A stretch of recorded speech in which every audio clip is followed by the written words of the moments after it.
आफ्ताब, किसका आफ्ताब, कसूर आफ्ताब, था? क्यों मारा? श्रद्धा को क्यों मारा आफ्ताब? आफ्ताब, आफ्ताब श्रद्धा को क्यों मारा? आफ्ताब। श्रद्धा मर्डर का आरोपी आफ्ताब इतना शातिर है कि पॉलीग्राफी टेस्ट में भी उसने पुलिस को छका दिया। उसके अलग अलग बयानों की वजह से पॉलीग्राफ टेस्ट का कोई ठोस नतीजा नहीं मिला। अब गुरुवार को उसका नार्को टेस्ट होगा। पुलिस ने बुधवार को उस पर नार्को टेस्ट के कुछ सेशन किए, लेकिन महत्वपूर्ण सेशन 1 दिसंबर को होगा। लेकिन अगर पॉलीग्राफी टेस्ट की तरह नार्को टेस्ट में भी पुलिस को कुछ ठोस नहीं मिला तो क्या?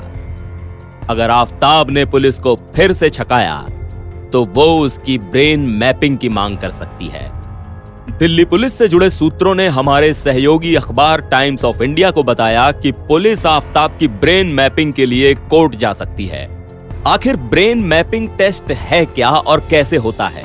साथ ही पॉलीग्राफ टेस्ट के दौरान किन सवालों पर आफ्ताब ने अलग अलग बयान दिया, चलिए बताते हैं। हमारा मस्तिष्क यानी दिमाग अरबों न्यूरॉन्स से बना एक बेहद जटिल अंग है। न्यूरॉन ही शरीर के सभी हिस्सों से दिमाग तक संदेश पहुंचाते हैं और दिमाग के संदेश को शरीर के सभी अंगों तक भेजते भी हैं। ये संदेश मस्तिष्क की तरंग यानी ब्रेन वेव्स बनाते हैं। ब्रेन मैपिंग टेस्ट में इन्हीं तरंगों को मॉनिटर किया जाता है। ब्रेन मैपिंग का इस्तेमाल ब्रेन से जुड़ी प्रॉब्लम्स के इलाज में भी होता है। किसी शख्स की मेंटल हेल्थ कंडीशन कैसी है, इसका पता लगाने में भी ब्रेन मैपिंग मददगार होती है। आजकल हार्डकोर क्रिमिनल से राज उगलवाने के लिए भी इसका इस्तेमाल किया जाता है। जिसका टेस्ट करना होता है उसे पहले एक हेलमेट नुमा हेडबैंड पहनाया जाता है। हेडबैंड में सेंसर लगे होते हैं जो दिमाग की हलचल को मापते हैं। जिस शख्स की ब्रेन मैपिंग होती है उसे किसी तरह का केमिकल या इंजेक्शन लगाने की जरूरत नहीं होती। सेंसर लगा हेडबैंड एक उपकरण से जुड़ा होता है जिसे ब्रेन फिंगरप्रिंटिंग डिवाइस कहते हैं। यह इलेक्ट्रोइंसेफेलोग्राम यानी EEG के इस्तेमाल के जरिए शख्स के मस्तिष्क के इलेक्ट्रिकल बिहेवियर का अध्ययन करता है। फॉरेंसिक एक्सपर्ट व्यक्ति के सामने क्राइम से जुड़ी चीजों की तस्वीरें, वीडियो और आवाज सुनाते हैं। ब्रेन मैपिंग में वीडियो, फोटो और ऑडियो आरोपी के सामने लगे सिस्टम पर दिखते हैं। इन्हें देखने या सुनने के बाद आरोपी के दिमाग में क्या प्रतिक्रिया होती है उसे फॉरेंसिक एक्सपर्ट मॉनिटर करते हैं। मशीन पर आ रही तरंगों को देखकर यह पता लगाया जाता है कि वो कितना सच या झूठ बोल रहा है।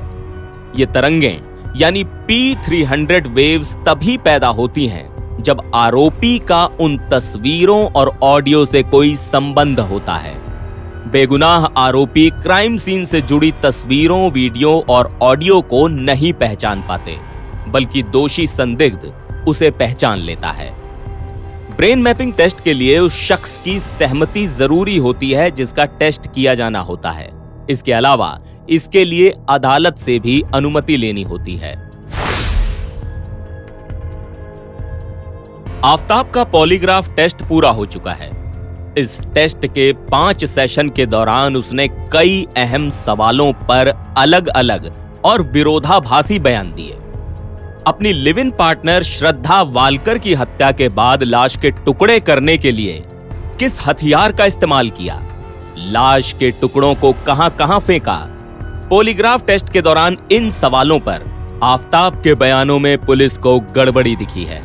एक सूत्र ने हमारे सहयोगी अखबार को यह भी बताया कि पॉलीग्राफ टेस्ट के दौरान आफ्ताब कई सवालों पर चुप रहा। उन्होंने बताया कि पॉलीग्राफ टेस्ट के दौरान जब उससे ये पूछा गया कि श्रद्धा से उसका क्या रिश्ता था और क्या वो अक्सर उसे मारा पीटा करता था और साथ ही उसके ड्रग पेडलर से क्या लिंक हैं, तो इन सब सवालों पर आफ्ताब चुप्पी साधे रहा। नार्को टेस्ट के दौरान पुलिस का फोकस इन सवालों पर रहेगा। श्रद्धा की लाश के टुकड़े करने के लिए किन हथियारों का इस्तेमाल किया, हत्या में इस्तेमाल हथियारों को कहां ठिकाने लगाया, श्रद्धा का मोबाइल फोन कहां है। आफ्ताब ने दावा किया है कि उसने मोबाइल को मुंबई में फेंक दिया था। उसने श्रद्धा की लाश के 35 टुकड़े क्यों किए? क्या श्रद्धा को उसका कोई सीक्रेट पता चल गया था जिसके बाद उसने उसे मारने की साजिश रची? मंगलवार को फॉरेंसिक एक्सपर्ट ने आफताब पर कुछ नार्को एनालिसिस सेशन किए, लेकिन मुख्य सेशन 1 दिसंबर को होगा। जांच में यह खुलासा हुआ है कि श्रद्धा की हत्या अचानक गुस्सा या आवेश में आकर नहीं की गई, बल्कि इसे बहुत सोच समझकर प्लानिंग के साथ अंजाम दिया गया था।